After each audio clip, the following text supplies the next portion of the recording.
तो यह है, अब मैं लूँगा जस्ता, इस पर भी जो है ऐसे छोड़ दूंगा। अब आप देखिएगा 1 2 3। सबसे पहले आपको मैं बताना चाहूँगा, यह हमारे पास में आयुर्वेद की एक हनुमान चालीसा है। आयुर्वेद की हनुमान चालीसा का मतलब आप समझिए, यह एक ऐसा एलिमेंट है जो शरीर में हमारे लोहे के बाद में सबसे ज़्यादा काम का है। जिंक को उसके मिनरल से अलग करने के लिए मार्क ग्राफ को फॉलो किया जाता है और उसी को सारा यश दिया जाता है, किंतु यह सत्य नहीं है। जय चक्रधारी। आज का विषय हम लाए हैं एक और धातु पर। धातु पर जैसा कि आप लोग हमेशा संकेत करते हैं कि और मैं वीडियो बनाऊं, तो धातु पर ही आज का वीडियो है। आज का वीडियो बहुत अद्भुत धातु पर है। यह आज की मानवता की संपदा में बहुत कमाल के रूप में काम आती है, बहुत क्रांतिकारी है, आपके जीवन को बदलने जैसी है। यह धातु जीवनदायिनी है। सबसे पहले आइए इस धातु को नमस्कार करते हैं। यह मेरे हाथ में आप देखेंगे, यह है जसद धातु, या इसको जस्ता भी कहते हैं, या इसको अंग्रेजी में जिंक भी कहते हैं, या इसको खरपर राज भी कहा जाता है। खरपर, गौर कीजिएगा, खरपर आपने कहीं ना कहीं सुना होगा। खैर जो भी है, सबसे पहले इसको नमस्कार करते हैं, इसको वंदन करते हैं। यह बहुत कमाल की धातु है। जय हो जसद की, जय चक्रधारी। यह एक ऐसा एलिमेंट है जो शरीर में हमारे लोहे के बाद में सबसे ज़्यादा काम का है, बहुत महत्वपूर्ण है और बहुत सारे रोगों को यह दूर करने वाला है। आध्यात्मिक दृष्टिकोण से भी इसका महत्व बहुत अद्भुत है। तो आज इस पूरे विषय पर हम चर्चा करते हैं। सबसे पहले आपको मैं बताना चाहूँगा, यह हमारे पास में आयुर्वेद की एक हनुमान चालीसा है। आयुर्वेद की हनुमान चालीसा का मतलब आप समझिए कि ये बहुत महत्वपूर्ण है आयुर्वेद के दृष्टिकोण से। जो व्यक्ति इसको लगातार इस ग्रंथ को पढ़े तो आयुर्वेद उसका बहुत मजबूत होता है। इस प्रकार का ग्रंथ है। यह इस धातु की, जसद की, जस्ते की या जिंक की, इसकी भस्म की गुणगान यह पुस्तक करती है। तो मैं आपको पढ़ करके पहले सुनाता हूँ कि इसके गुणधर्म आखिर क्या है, क्या हो सकते हैं और क्यों इतनी ये धातु महत्वपूर्ण है। जसद भस्म कषाय और अति शीतल गुण वाली है। रसवाहिनी और रसवाही पिंड की विकृति में यह भस्म उत्तम औषधि मानी गई है और कफ पित्त शामक है। जसद भस्म नेत्र रोग, दाह, प्रदर, पित्त प्रमेह, खांसी, अतिसार, संग्रहणी, धातुक्षय, जीर्ण ज्वर आदि रोगों को दूर करती है। नेत्रों को अत्यंत हितकर है। इस भस्म के सेवन से प्रमेह, पांडु और श्वास के रोग दूर होते हैं। तो आपने देखा कि कितने अद्भुत लाभ, जैसे कि इसमें बताया गया है, संग्रहणी, यह बीमारी बड़ी खतरनाक है, इतनी खतरनाक है कि एलोपैथी भी इसके आगे हाथ जोड़ लेती है। आयुर्वेद में भी इसका इलाज बहुत कठिन होता है, किंतु केवल जसद, यानी कि यह जो आपको मैं दिखा रहा हूँ, जस्ता, यशद, जिंक, जिंक की जो भस्म है उस रोग को भी दूर कर देती है। यानी कि रोगी यदि ऐसी हालत में पहुंच जाए कि वो हाथ उठाने जितनी शक्ति भी नहीं जुटा पा रहा, ऐसे रोगी को जसद भस्म खड़ा कर सकती है। तो आप इसी से गौर कीजिए कि इस धातु में कितनी योग्यता होगी, क्योंकि जो योग्यताएं हैं उस योग्यता के कारण ही आयुर्वेद ने इसकी भस्म बनाने का उल्लेख करा है। तो यह बड़े काम की धातु है। अब आप सोचिए यह धातु कितनी महत्वपूर्ण है कि आपके घर के अंदर इसका प्रयोग होना ही चाहिए, होना ही चाहिए। बहुत महत्वपूर्ण, बहुत महत्वपूर्ण। यदि आप इसको घर में नहीं प्रयोग कर सकते हैं तो आपके शरीर पर इसका प्रयोग होना ही चाहिए, होना ही चाहिए। बहुत महत्वपूर्ण है, इस पर गौर कीजिए आप। तो हमने जो है इसके भांति भांति के स्वरूप बनाने का प्रयास करा। अंत में हम एक ही चीज़ पे पहुँचे कि इसको किस तरीके से हम इस रूप में लेकर आए कि आप इसको धारण कर सकें, पहन सकें। तो दो चीज़ें हैं, या तो मुद्रिका के रूप में पहनो या कड़े के रूप में पहनो। यहाँ तक हम पहुँच पाए हैं। बहुत इसके लिए प्रयास करा, तो परमात्मा की दया से हम लोग सफल तो हैं और इस प्रकार के कड़े हमने निर्माण किए हैं। अब इस कड़े को आपको पहनाने से पहले मैं इसके सभी गुणधर्म आपके सामने प्रस्तुत करना चाहता हूँ कि आयुर्वेद की दृष्टि से तो ये कितनी महत्वपूर्ण है। आपको पढ़ करके हमने सुनाया, आपको बताया, पूरी जानकारी दी, और ज्योतिष के दृष्टिकोण से भी ये कितनी महत्वपूर्ण है उसकी जानकारी भी आपको होनी चाहिए। तो आइए आरंभ करते हैं। सबसे पहली चीज़, यह जिस चीज़ से निकलता है उस चीज़ का नाम है खरपर। खरपर एक चट्टान है।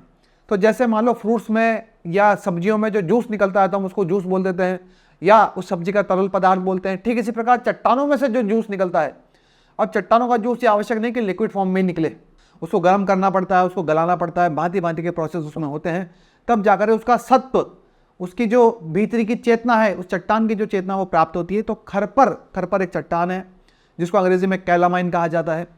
उस चट्टान से उसकी आत्मा निकाली जाती है एक प्रकार से, यानी कि उसका पूरा सत्व निकाल लिया जाता है। उस सत्व का नाम ही जिंक है, इसलिए इसको कहा जाता है खरपर सत्व। तो आइए अब इसमें विस्तार में हम लोग चर्चा करते हैं कि इसकी क्या क्या चीज़ें हैं, कैसे कैसे काम आती हैं, हमारे जीवन में कितना महत्वपूर्ण है, आज मॉडर्न युग में इसको कहाँ तक काम में लिया जा रहा है। और हम इतिहास की बात करें तो महाभारत के समय से, मोहनजोदाड़ो के समय से, या बुद्ध के काल से, या ईसा मसीह के काल से, या मुगलों के काल में, या आज पूरा इतिहास आप देखेंगे तो भरा पड़ा है, इस धातु के प्रयोग से भरा पड़ा है। तो कितनी महत्वपूर्ण आपके जीवन में है, किंतु लोगों को आज भी इसकी जानकारी नहीं है, बहुत कम जानते हैं।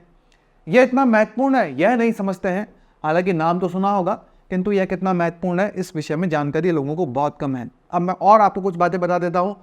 जो लोग डिप्रेशन के शिकार हैं वहाँ पर भी बहुत अच्छा काम करता है। जो हिस्टीरिया नाम की बीमारी के शिकार हैं उनके लिए भी बहुत अच्छा काम करता है। जिन लोगों के बाल बहुत तेज़ी से झड़ रहे हैं उनके लिए भी बहुत अच्छा काम करता है। नेत्र रोग के लिए तो ये वरदान है। और जिंक अपना स्वरूप भी बदल लेता है, यानी कि जो सर्प का जो विष है, जैसे कि सर्प का विष आज प्रयोग में किया जाता है दवाइयाँ बनाने के लिए, तो महत्वपूर्ण रूप से उसकी दवाई बनाई जाती है जो एंटी कैंसरस है, यानी कि सर्प के विष से ऐसी दवाई का निर्माण होता है जो कैंसर रोग से बचाती है। तो उस सर्प के विष में ऐसा कौन सा तत्व है, तो आपकी जानकारी के लिए मैं फिर यहाँ कहना चाहूँगा कि ये जिंक ही वो तत्व है जो सर्प के विष में इस तरीके से घुलता है, तो उसकी जब औषधि बनती है तो वो औषधि कैंसर को क्योर करने के लिए काम में ली जाती है। उसका कारण यही है। तो इतनी महत्वपूर्ण ये धातु। और तो और कॉस्मेटिक्स जितने भी आ रहे हैं उसमें इस जिंक का प्रयोग किया जाता है। जो सीमेंट इत्यादि घरों को निर्माण करने के लिए बनती है उसमें इसका प्रयोग किया जाता है। फूड प्रिजर्वेटिव्स जो बन रहे हैं उसमें इसका प्रयोग किया जाता है। अब आप ये मत समझिएगा कि फूड प्रिजर्वेटिव्स जो है केमिकल से बनते हैं, इसका प्रयोग किया जाता है तो क्या फूड प्रिजर्वेटिव्स खा लेने चाहिए? मैं इसके विरोध में हूँ, नहीं खाने चाहिए, क्योंकि वो आर्टिफिशियली रूप से बनाया जाता है। उसमें केवल ये नहीं है, उसमें और भी केमिकल जो है डाले जाते हैं, वो बड़े नुकसानदायी हैं। इस धातु का सत्व कुछ मात्रा में जो भी वो घुलनशील बनाते हैं वो तो अच्छा है, किंतु पूरी चीज़ अच्छी नहीं हो सकती, इसलिए प्रिजर्वेटिव्स के पक्ष में मैं नहीं हूँ। तो आप ऐसा मत समझिएगा कि मैं ये आपको कह रहा हूँ कि आप प्रिजर्वेटिव खावें, ऐसा नहीं है। किंतु प्रिजर्वेटिव में भी इसको डाला जा रहा है ताकि भोजन को बचाया जा सके। और भी ऐसे बहुत सारे, टूथ पाउडर में डाला जा रहा है, क्रीम जो मेकअप के काम में आती है उसमें डाला जा रहा है, सनस्क्रीन में डाला जा रहा है। तो कितनी सारी वस्तुएं, अथाह वस्तुएं जिसके अंदर जिंक डाला जा रहा है। और हमारे शरीर के लिए भी मैंने जैसा आपको बताया कि लौह तत्व के बाद यानी कि आयरन के बाद में सबसे महत्वपूर्ण यदि कोई एलिमेंट है तो वो जिंक है। और आज देखिए भारत की हालत कितनी ख़राब है, या यूँ कहूँ कि हम लोग इतने तड़प रहे हैं, इतने तरस रहे हैं कि सब्जियों में, फ्रूट्स में कहीं पर भी जिंक की मात्रा मिल नहीं पा रही, प्राप्त नहीं हो पा रही। क्यों? क्योंकि जो दवाइयाँ छिड़की जाती है सब्जियों पे या फ्रूट्स पे, फलों पे या पौधों पे, उन दवाइयों में इतनी ज़्यादा मात्रा में दवाइयों की मात्रा है कि उसके जिंक को वो नष्ट कर देती है। तो आज उन व्यक्तियों को जो भोजन हमारे देश में रोज कर रहे हैं उनके शरीर में जिंक की मात्रा कम होती जा रही है और उसको पता नहीं होता। और जिंक की पूर्ति किसी दवाइयों से नहीं हो पाती। कहने का मेरा तात्पर्य यह है कि दवाइयाँ बन रही है किंतु उन दवाइयों को इतने अच्छे तरीके से हमारा शरीर डाइजेस्ट नहीं कर पा रहा है, क्योंकि उसका पूरा प्रॉपर जो तरीका है भस्म बनाने का वो भी एलोपैथी नहीं फॉलो करती है, वो लोग भस्म के पक्ष में नहीं है, किंतु आयुर्वेद जो पक्ष में है तो लोगों को ज्ञान नहीं है।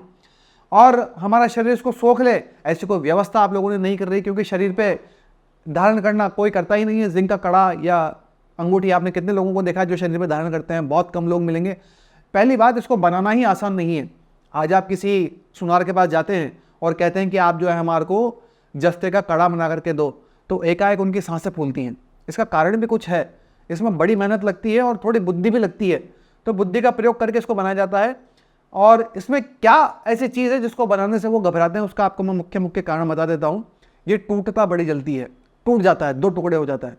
जैसे कि मैंने पहन रखा है, मैंने दैनिक जीवन जी रहा हूँ तो कोई दिक्कत नहीं है, किंतु बनाते समय जब इसको गोल किया जाएगा, आकार दिया जाएगा, उस समय ये बड़ा डेंजरस, यानी कि कारीगर के लिए बड़ा डेंजरस, यानी कि ये टूट जाता है, टूटने का खतरा है।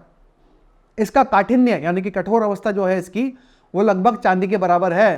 किंतु चांदी और इसमें इतना ही अंतर है कि चांदी जो है टूटती नहीं है, ये टूट जाता है। जैसे चांदी में हम जोरदार चोट करें तो चांदी टूटेगी नहीं, इस पर जोरदार चोट करें तो ये टूट जाएगा। अभी इसका प्रैक्टिकल व्यवहारिक रूप में आपको हम लोग करके दिखाएंगे। उससे पहले हम अगली बातें जान लेते हैं इसके विषय में। भारतीय मेटलर्जी की हम लोग बात करें तो बड़े लंबे समय से, जैसा कि आपको मैंने बताया, कि इसका प्रयोग किया जाता रहा है। किंतु आज ये दुर्भाग्य देखिए कि एक वैज्ञानिक था जर्मनी का, उसका नाम था मार्क ग्राफ। मार्क ग्राफ ने जो है अपने नाम से इसकी विधि को पेटेंट करा लिया कि चट्टानों में से जिंक को निकालने का तरीका क्या है।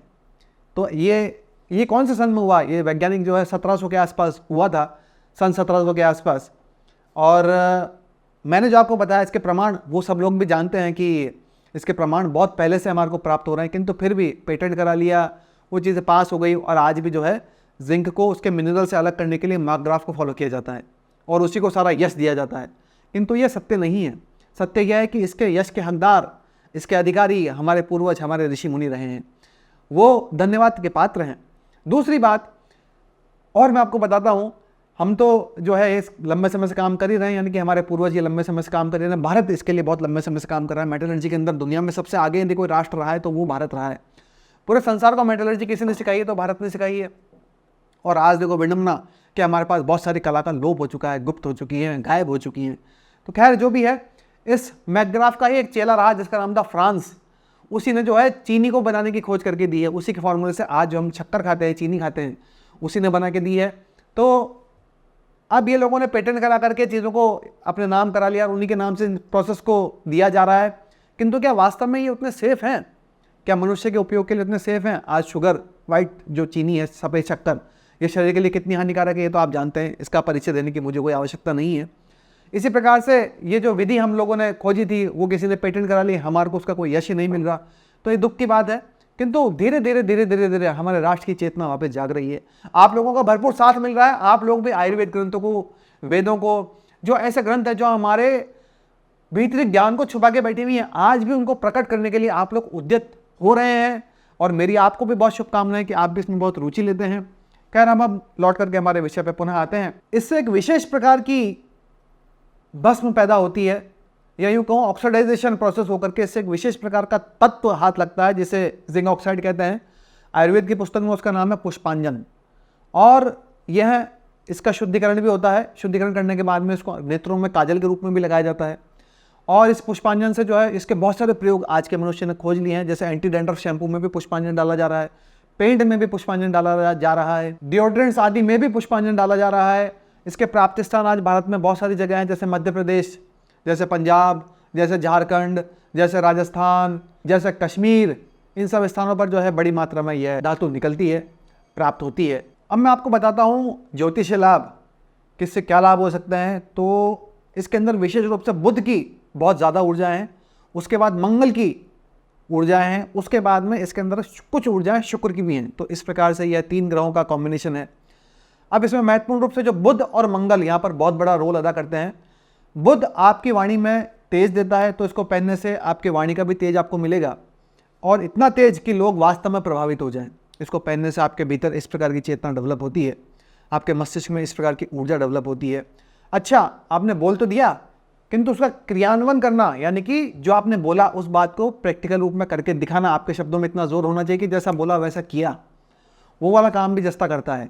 क्यों? क्योंकि मंगल और जब बुध मिलते हैं तो हमने विचार करा, सोचा, उसका प्रेजेंटेशन दिया, हम ऐसा करेंगे, और क्रियान्वयन रूप में उसको तुरंत करके दिखाया, यह काम मंगल करता है। तो इस प्रकार की ऊर्जा कोई भी व्यक्ति इसको पहन सकता है। इसमें राशि भी देखने की आवश्यकता नहीं है। इस प्रकार की ऊर्जाएं इस धातु के अंदर होती हैं। यह ज्योतिष पक्ष आपको मैंने बताया। अच्छा, न्यूमरोलॉजी के दृष्टिकोण से हम बात करें तो इसका मूलांक जो है वो 6 है। मूलांक 6 है।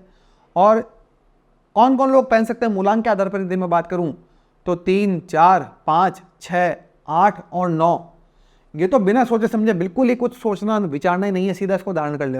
वो तो आराम से कर सकते हैं। दूसरे मूलांक वाले भी धारण कर सकते हैं, घबराने की कोई आवश्यकता नहीं है।